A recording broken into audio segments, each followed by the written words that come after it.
G'day all, Mike Smith here. Hope you're having a nice day. This video is a response to a question about making WordPress content, specifically LearnDash course content, accessible to users depending on the local time of day. So I thought that would be an interesting thing to look at. Let's have a look at a couple of solutions I came up with. Now, when we're thinking about local time, of course that means different things to different people. WordPress is installed on a server and it can pick up local time depending on the time in London, Greenwich Mean Time, and the settings that are selected here in the WordPress settings dashboard. So I'm in Brisbane and our time zone here is +10. So WordPress is aware of Greenwich Mean Time because it's hosted on a server and the server is providing this time to the WordPress application, and then it calculates the local time here based on that. And as you can see, if I refresh that here, so it's going to pick up 52, and that's the same as my local time up here in the top right. Okay, however, that is not necessarily the same local time as your users, and that's something to bear in mind. If we did need to know the user local time, we'd have to ask them, save that perhaps in user meta, and then use that in our calculations, and then make the behavior over here dependent on that variable. So what I've done today is I've ignored that. I'm just using the WordPress local time, just based on the assumption that the users are going to be in the same time zone as wherever that WordPress is hosted. However, it is obviously mathematically possible to make whatever calculation is needed as long as we know what the user's local time is. And that's possible, but I haven't done that in this particular exploration of this idea. Okay, now that we have established how we're going to calculate the local time, we also need to know what the working hours are, because in this particular question the situation is a business which has start and end working hours, and they want their workers to access the content on the site within their working hours. So what we need to do is input those start and end working hours. And what I've done here is I've just done this in code. It's pretty ugly here. It could become a form at some stage, but I've just coded it into the code here because I figured that it's not going to change very much, the working hours. Okay, so now in order to test this, I've set my start working hours as 13:15 or 1:15, and that's because that's going to come up here in a moment. So basically when I activate this code, we're going to be out of working hours. So the start is 1:15 and the finish is 4:15 in the afternoon, and obviously you know, in the real case this would be set at 9 in the morning to 5 in the afternoon or something like that. I have two sets of code with these start and finish times, one here and another one there, and these are two different methods for controlling the access to this content over here. So I'll be showing you these both. Okay, so the two code snippets are installed in a plugin called Code Snippets, and in a fully developed solution these would probably be in a plugin, but I just find it easier when developing code like this to work in this Code Snippets tool. Okay, so on the right here we've got a very simple course, a lesson and 2 quizzes. There's not much content here, but as you can see, as I mouse over, I can click on these resources, and I happen to have the lesson open here as well. There's just minimal content here, but as you can see, that works.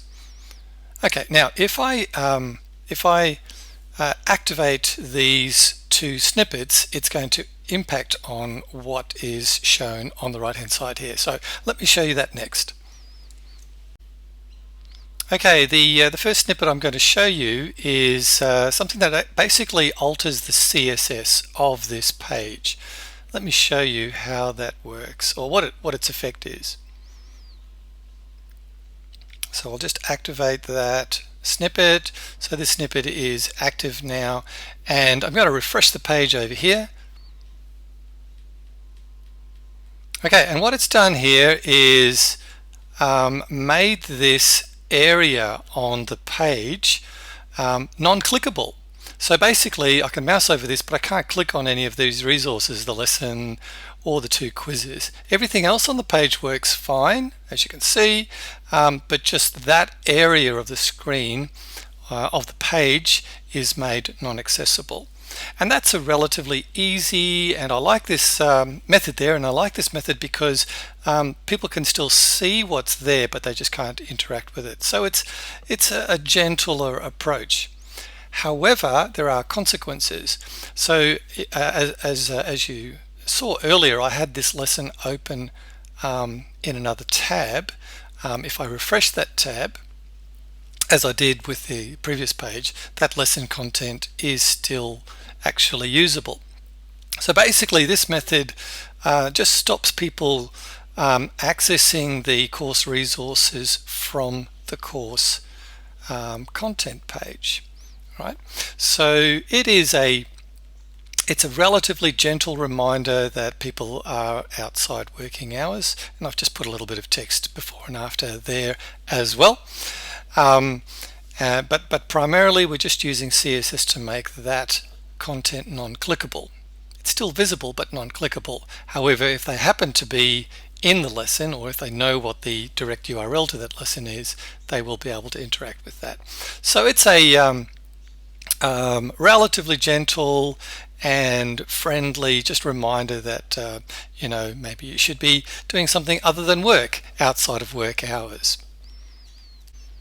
Okay, so let's deactivate that particular snippet, and then I'll refresh the page content here to make sure that we can still access the content. Yep, the content's still there, and of course the lesson content is unchanged as well. Back to here. Okay, now I'm going to turn on this other snippet, and it uses a different method for modifying this content. Basically what it's using is modifying the content that LearnDash actually produces. And just let me show you where that is. Basically, if we are within work time, we are going to display the content as normal. However, if we're outside the working hours, we're not going to display the LearnDash content at all, anywhere on any page. And then we're going to instead display a message about work hours. So let's make that snippet. Okay, it's already active there. So now let's see what the effect of that is.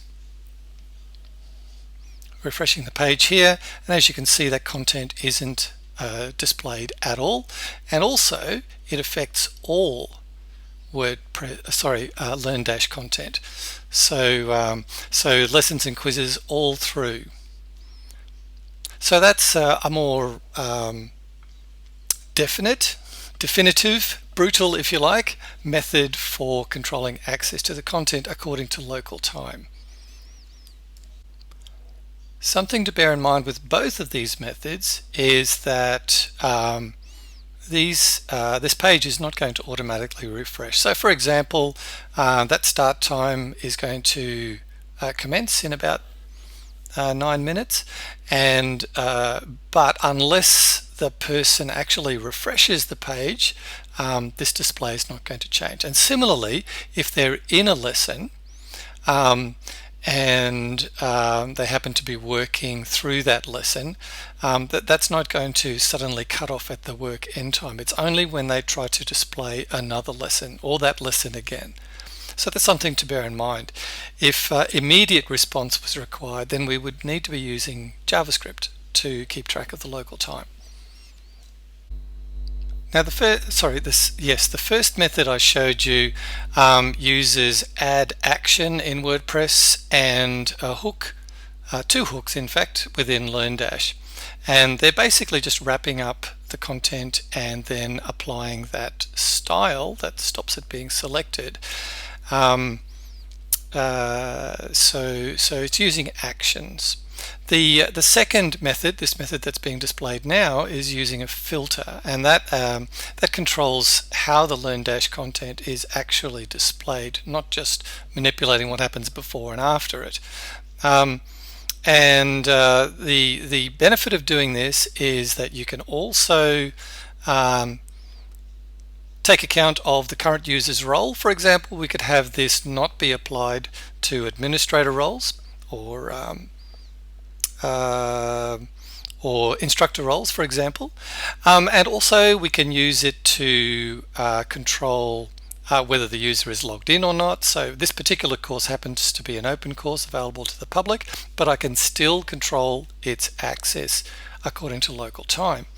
And also we can use it to target specific users as well. So because we're doing this in PHP, and because we're not using a proprietary plugin, we can take into account all of those aspects. So there you have it. I'm just going to turn that one off and this one back on, and yeah, we're just within the time. So my particular preference is this one. I like the idea where you could still see what's there, but you just can't click on it.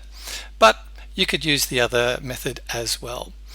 The other thing to bear in mind is that because we're using hooks and because we're using custom code, this may best be done on a custom basis per website. In other words, I wouldn't like to release the code into a plugin and then just distribute that, because I can't predict all of the varieties of installations that might be on your particular website. So that's why I'm not including the code.